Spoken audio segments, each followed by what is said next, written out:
de l'Église. J'espère que plusieurs parmi nous étaient ici de le début.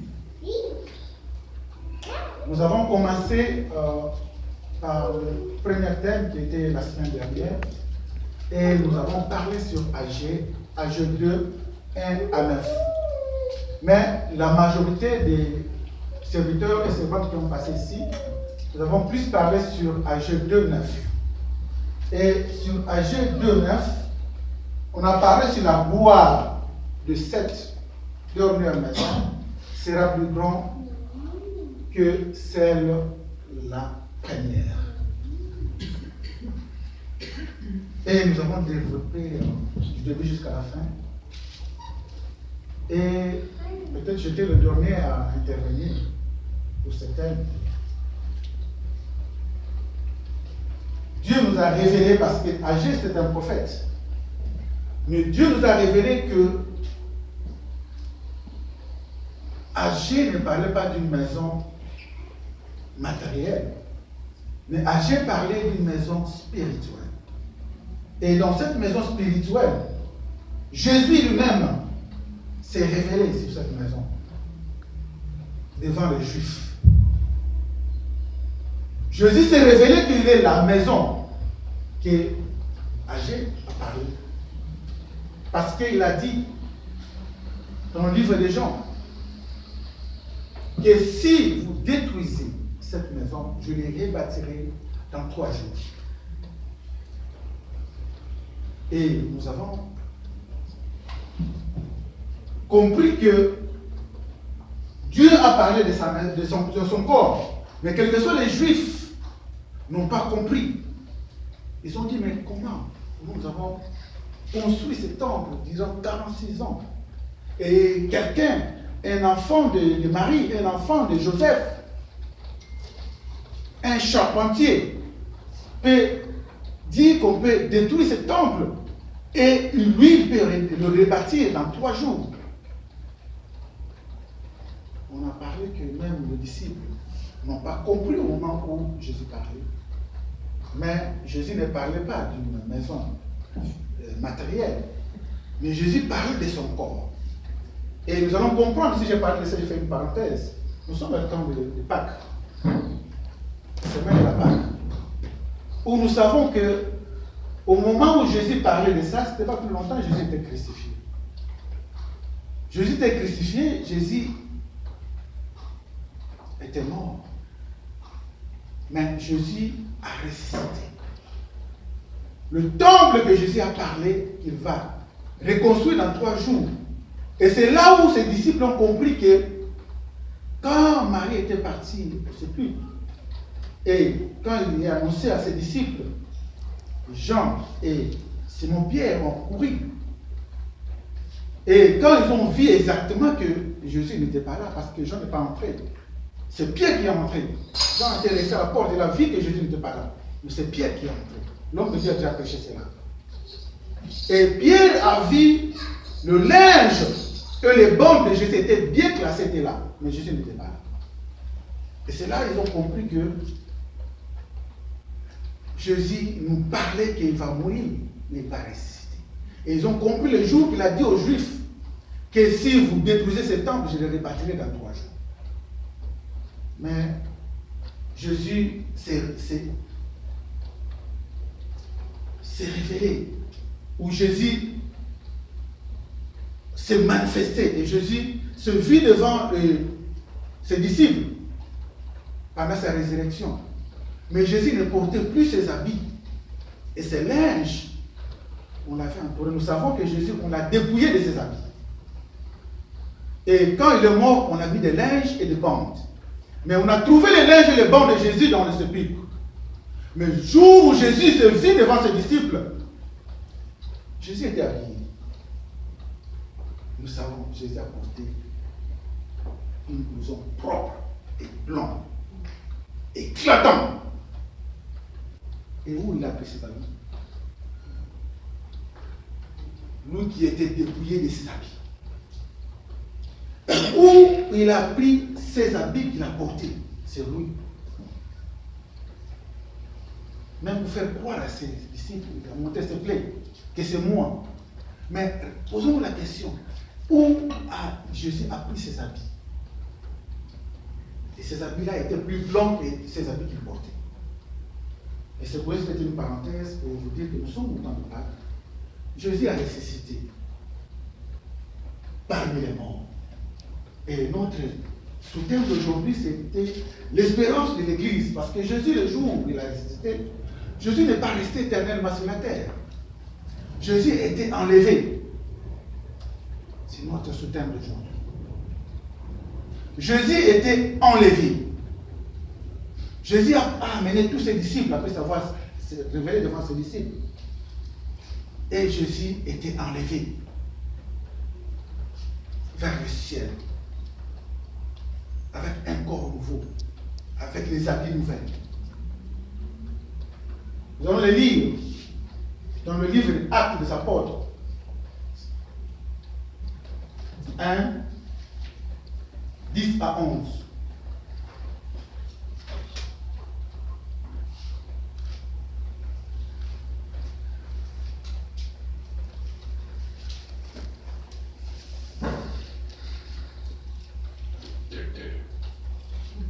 Je lis la parole.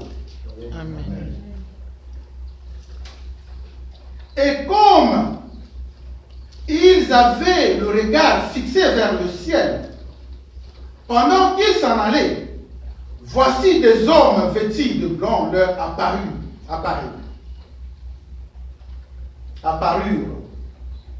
et dirent: Hommes galiléens, pourquoi vous arrêtez-vous à regarder au ciel? C'est Jésus qui était enlevé au ciel au milieu de vous. Là où je suis, je vais prêcher aujourd'hui, viendra de la même manière que vous l'avez vu allant au ciel. Voilà la Bible nous dit. Parce que j'ai brossé. La semaine dernière, on a parlé sur AG 2, 1, 9. Et nous sommes arrêtés aussi, surtout on a prêché sur AG 2, 9. Si j'ai commencé par là pour comprendre le message d'aujourd'hui. La Bible nous dit sur Acte 1, 11, Jésus a été enlevé. Et ces deux hommes, les hommes qu'ils ont vus, qui ont parlé aux disciples, pourquoi vous regardez au ciel? Jésus est enlevé parmi vous. Et il reviendra, comme vous l'avez vu, partir au ciel. Mais les yeux des disciples étaient toujours fixés au ciel.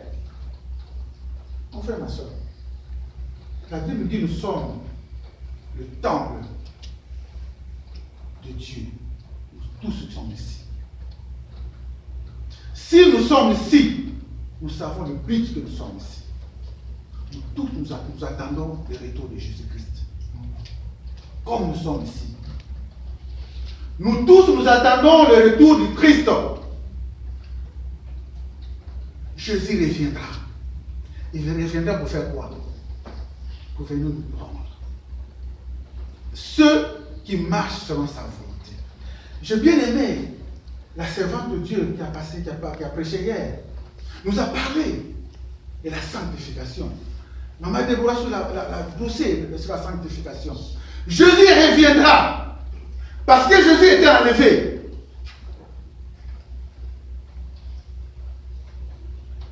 Il est parti au ciel. Ses disciples étaient restés là pour regarder Jésus partir au ciel. Il fallait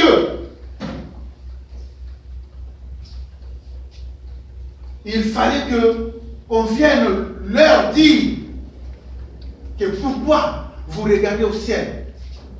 Il fallait que les anges descendent pour leur dire. Sinon, il allait rester là pour regarder au ciel. En tant que Jésus est déjà parti. Jésus était enlevé au ciel. Mais le disciple qui était resté sur la terre regardait au ciel comme toi et moi. Nous sommes là, nous regardons au ciel. Nous attendons quelque chose. Nous attendons qui? Nous attendons quoi? Mon frère, Qu'est-ce que tu attends de Jésus? Quelle est ton espérance à Jésus-Christ? Si je parle, j'ai pris cette terme. L'espérance de l'Église, Dieu l'Église. Jésus ne redescendra pas pour venir prendre le bâtiment. Jésus viendra pour toi et moi. Mon frère, ma soeur. Jésus, il est parti, il va revenir pour toi et moi. Il ne viendra pas pour prendre le bâtiment. L'église, c'est toi. Jésus est mort pour toi. Jésus est venu pour toi et moi. Jésus n'est pas venu pour des bâtiments. L'église que la Bible nous parle, Jésus l'a bien dit. La maison que la Bible parle, que Jésus a parlé, ce n'est pas la maison qui était bâtie par les mains des hommes. C'est la maison qui est bâtie par lui-même. C'est lui-même, Dieu nous a confectionné. Si une femme est enceinte, il y a une seconde que l'enfant entre. Il y a 2 jours, il y a 3 jours, il y a 4 jours, il y a 5 jours que l'embryon va commencer. C'est Dieu qui fait le travail, l'enfant de sa maman. C'est Dieu maintenant qui fait le travail, c'est plus l'homme, c'est plus la maman. Maintenant c'est Dieu qui fait son travail. C'est comme quelqu'un qui prend un arachide, il fait la terre, il ouvre la terre, il met une arachide, il remet la terre. Le cultivateur ne va pas savoir qu'est-ce qui se passe sous la terre. C'est seul Dieu qui va savoir qu'est-ce qui se passe sous la terre. C'est la même chose dans notre vie. Si on parle de l'église, c'est pas des bâtiments faits par les mains des hommes. Dieu n'habite pas dans les bâtiments mais faits par les mains des hommes. Dieu habite dans la maison que lui-même, que personne n'a fait, que lui-même a fait. Alléluia. Amen. Seul Dieu, comme la Bible nous parle ici, les disciples sont restés à regarder au ciel. Il fallait que les anges descendent pour leur dire que non, Jésus est déjà parti. Pourquoi vous restez là à regarder au ciel? Pourquoi? Jésus est déjà parti, est enlevé. Au milieu de vous, il n'est plus là. Mais vous, vous êtes restés là à regarder au ciel. Qu'est-ce que vous regardez Dieu? Jésus n'est plus là. Mais, et on les a dit, il reviendra. Il reviendra de la même manière que vous l'avez vu allant au ciel. C'est ça que toi et moi nous attendons. C'est pour ça que nous sommes venus ici. Et c'est pour ça que chaque dimanche et chaque jour, nous abandonnons tout. On vient ici à cause de Jésus. Parce que nous savons qu'un jour, Jésus va revenir. Alléluia. Amen. Et c'est pour ça, mon frère, ma soeur, nous sommes censés de marcher dans la sanctification. Parce que Jésus nous a promis quelque chose avant de partir au ciel. Il nous a promis quelque chose. Je ne parlerai pas du Saint-Esprit, parce qu'il a promis aussi le Saint-Esprit, il va vivre avec nous. Et c'est pour cela qu'il a fait de toi et moi sa maison, parce que le Saint-Esprit habite en nous. Amen. Mais il nous a promis quelque chose, Jésus. Jésus nous a promis quelque chose, qu'il reviendra. Il reviendra pour faire quoi? Il faut se poser cette question. Jésus va revenir pour faire quoi? Il va venir encore pour prêcher la parole de Dieu? Non. Jésus nous a dit, nous allons le lire, dans le livre de Jean 14, 1 à 2.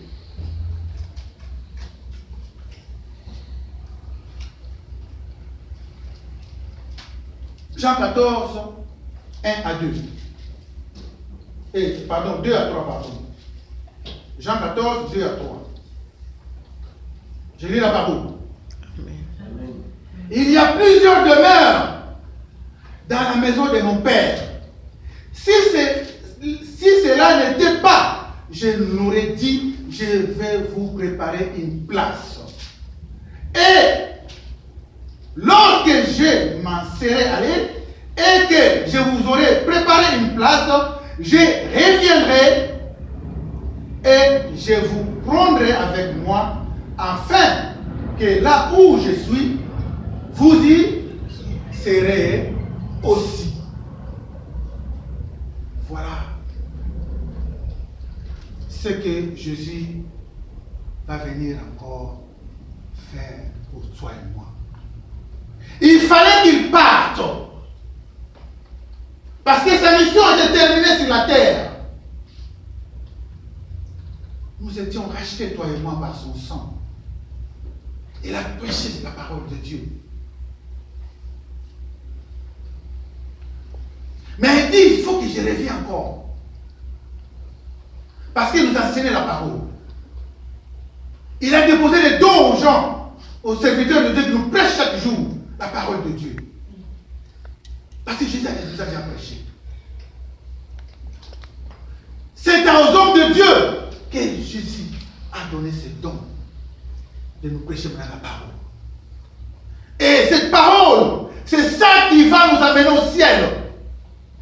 Si nous marchons dans la sanctification. Parce que la Bible nous parle ici que je reviendrai. Parce qu'il faut que je m'en aille préparer une place. Parce qu'il y a plusieurs demeures au ciel. C'est demeure pour toi et moi. Là-bas, il n'y a pas de grincement de dents. Là-bas, il n'y a pas de pleurs. Là-bas, on part au travail. Là-bas, il n'y a que des adorateurs. On adore Dieu à tout moment. Là-bas, on ne pleure pas. Là-bas, on ne se lamente pas. Là-bas, on ne cherche pas à manger. Là-bas, on ne cherche pas à aller voyager où il n'y a pas de guerre. C'est là où Jésus dit, je m'en vais pour aller préparer une demeure pour toi et moi, ma soeur, mon frère. Je suis parti pour aller préparer le demeure pour toi et moi. Alléluia. Amen. Et c'est pour ça qu'il nous parle de je vais revenir. Et c'est pour ça que j'ai intitulé ce sous-thème que l'espérance de l'Église. Maintenant, quelle est notre espérance? Qu'est-ce que tu espères en Jésus? Mon frère, ma soeur, qu'est-ce que tu espères en Jésus? Ce n'est pas le royaume des cieux. Ma soeur l'a prêché hier. Maman Déborah encore la parole de ça. Non, comme je dis ici, qu'il y a des servantes et des serviteurs de Dieu qui ont passé ici. Ils ont prêché la parole de Dieu. Nous espérons de monter au ciel. Personne ne veut rester sur la terre. Personne ne veut aller en enfer. Qui veut aller en enfer? Nous tous, nous espérons aller au ciel. C'est pour ça que Jésus a dit, je m'en vais pour préparer une place pour toi et moi. Parce qu'il y a plusieurs demeures. Mais tous ces demeures ont besoin de gens. Parce qu'il y en a. Ils sont inhabités. Il faut que ce soit habité. Ce soit habité par qui? C'est pour que ce soit habité entre toi et moi. Mais pour y habiter, il y a des conditions. Il faut marcher dans la sanctification. Alléluia. Amen. Alléluia. Amen. Et c'est pour cela, mon frère, Dieu nous a beaucoup parlé ici. Dieu nous a parlé depuis le premier jour qu'on a commencé cette prière de 15 jours que Dieu a recommandé à sa servante Maman Déborah.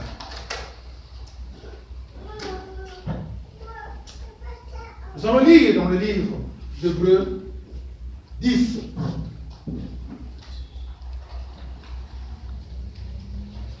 « 35 à 37.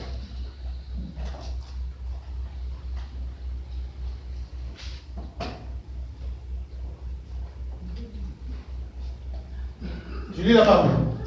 Amen. N'abandonnez donc pas votre assurance, à laquelle est attachée une grande rémunération. Car vous avez besoin de persévérance, afin qu'après avoir accompli la volonté de Dieu, vous obteniez ce qui vous est promis. Car vous avez besoin. Alors, un peu de temps, celui qui doit venir viendra et il ne tarde pas. Alléluia. Amen. La Bible nous dit ici d'une promesse. Si nous lisons, on parle d'une promesse. La Bible nous parle d'une promesse. Et cette promesse, on nous parle ici, je viens de le dire. c'est le royaume des cieux. Parce qu'il nous a dit, il faut que je m'en aille. Parce qu'il y en a plusieurs demeures dans la maison de mon Père. Je m'en aille préparer la place pour chacun de nous. Mais il reviendra pour venir nous prendre, pour nous placer à chacun sa demeure. Mais il nous demande d'avoir une persévérance. Il nous demande d'avoir une persévérance, avoir l'assurance. Parce qu'il y a une rémunération. Cette rémunération, mon frère, ma soeur, parce que cette rémunération, il n'y a pas de pleurs. Il n'y a pas de lamentation. Tu n'as pas besoin de travail. Mais en enfer, il y a des grincements dedans.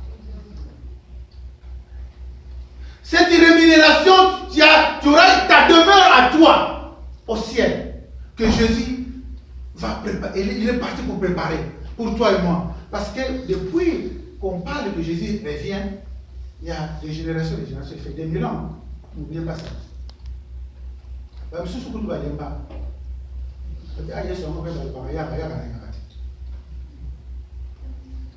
Maman na biso batika Yesu ayaka ayaka te ba makoko na biso batika Yesu ayaka ayaka takati ba biso balemba.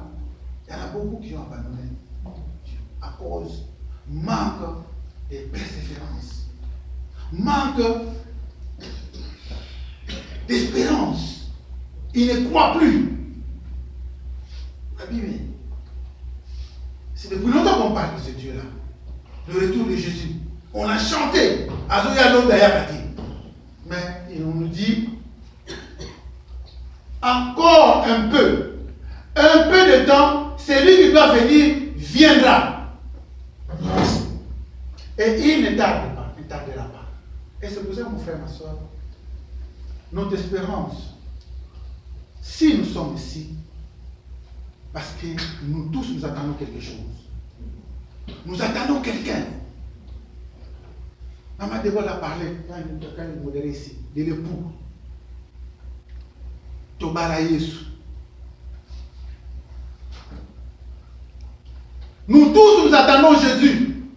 Même notre pasteur, comme il est là, il attend Jésus. Tout le monde attend Jésus. Il viendra nous prendre.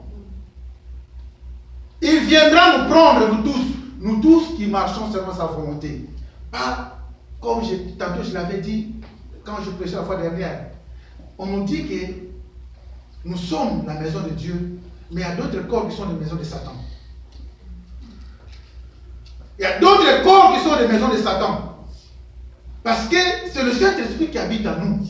Quand tu abandonnes le Saint-Esprit, quand tu marches dans le débauche, tu es dehors, la Bible, le Saint-Esprit va te quitter. Quand le Saint-Esprit te quitte, maintenant c'est une couloir, la porte est ouverte pour que Satan puisse siéger dans ton corps. Là, tu vas voir que mon père a mis songi. À cause de mon mabé, que nous pas au tigate, au fil dans le tigate. C'est-à-dire qu'il a laissé la porte au diable. Mais quand le Saint-Esprit est en toi, comme je l'avais dit tantôt, les gens vont dire cette femme ou cet homme est différent des autres. Même dans ta famille, on va témoigner de toi. Que notre soeur, vraiment, il y a pas Jésus. Mais d'autres vont dire que c'est Yara Katanarete. Ayamba Yesu, Makamabe Atikanaïti. Tatawana Ayamba Yesu, Makamabe Atikanaïti. Mais la Bible nous dit Jésus reviendra. Il reviendra pour nous prendre. C'est ça notre espérance. Et l'espérance de l'église, ce n'est pas le bâtiment. C'est toi et moi. Nous espérons qu'un jour, parce qu'on a dit le salut est individuel. Ne croyez pas que le jour d'enlèvement, tu seras enlevé avec ta fille, avec ton fils, avec ton mari. Tu vas voir que tu es marié, mais ta femme reste. Toi, tu ou ta femme est enlevée, mais toi, tu restes. Le salut est individuel. C'est à nous de nous préparer chaque jour. C'est à nous de prendre garde. Parce que nous savons que la Bible nous dit, Jésus reviendra. Nous sommes dans le temps de Pâques. Jésus est mort et ressuscité et est enlevé. Mais les disciples étaient restés là, à regarder Jésus qui était enlevé. Il fallait que l'ange descende pour leur dire que Jésus est enlevé par nous. Il reviendra comme vous l'avez vu partir. Et c'est la même chose pour nous parler. Aujourd'hui, on prêche partout, même dans les internets. Si vous ouvrez chez toi, dans Facebook, dans le YouTube, il y a des pasteurs qui prêchent. Mais demain, on n'aura plus, non? Demain, on n'aura plus. Demain, on va chercher, mais on prêche. Quelqu'un prêche, mais il n'y aura plus quelqu'un qui va vous prêcher. Parce qu'on vous a prêché la parole de Dieu, nous avons négligé. Alléluia. Amen. Je vais citer dans le livre. Dans le livre de l'Apocalypse.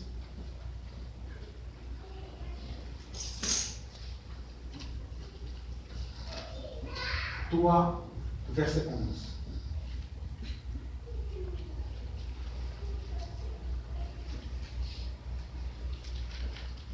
Je lis la parole. Je viens bientôt. Je reprends. Apocalypse 3, verset 11. Je viens bientôt. Retiens ce que tu as, afin que personne ne prenne ta cour. C'est court, mais ça conclut tout ce que je viens de dire ici. Ces versets bibliques, c'est la conclusion de tout ce que je viens de dire ici. Que nous tous nous attendons le retour du Christ. Il ne faut pas qu'on reste comme les disciples qui étaient là, à regarder au ciel. Parce que Jésus était enlevé. Nous ne sommes pas comme ces disciples-là, qui regardaient au ciel, qui regardaient que le départ de Jésus-Christ qui était enlevé parmi eux. Ne soyons pas comme ces disciples. Il fallait qu'on vienne le dire. Pourquoi les Galiléens vous regardez toujours au ciel? Jésus est enlevé parmi vous et il reviendra comme il est parti. Nous, dans notre tour, c'est chaque jour qu'on prêche la parole de Dieu. Chaque jour. Au moins chaque jour dans l'internet, il y a quelqu'un qui prêche la parole de Dieu. Si je dis que chaque jour on prêche, si vous chantez, vous rentrez chez toi, tu ouvres l'internet, tu vas voir que chaque jour on prêche la parole de Dieu. Nous, on ne soit pas comme les disciples qui regardaient au ciel. Jésus partait. Or, il fallait que Jésus parte pour préparer pour toi et moi une demeure où nous allons rester éternellement. Et c'est pour cela que Jésus lui-même parle ici. Je viens bientôt. La couronne qu'on parle ici, c'est cette parole qui est déposée chaque jour. Parce qu'il y a d'autres personnes, on peut prêcher la parole de Dieu ici. S'il sort dehors, s'il pose la question, on a prêché ce quoi? Il y en a beaucoup qui sont comme ça. On va te dire, attends, ton ami, il a prêché ce quoi? Il oublie tout. Il y en a beaucoup qui sont comme ça. Il est là, mais il n'est pas là. Mais il y a d'autres, si on prêche la parole de Dieu, si même il sort, tu lui poses la question, il va te dire que non, on a prêché sur ça, le thème c'était ça. Et cette couronne, mon frère, ma soeur, soyons jalouses de la garder. Parce que c'est ça que Jésus-Christ a mis à nous. Il faut qu'on garde cette couronne avec jalousie. Qu'on protège cette couronne. C'est ça qui présente Jésus-Christ. C'est ça qui présente notre sanctification. C'est ça qui présente notre bonne marche.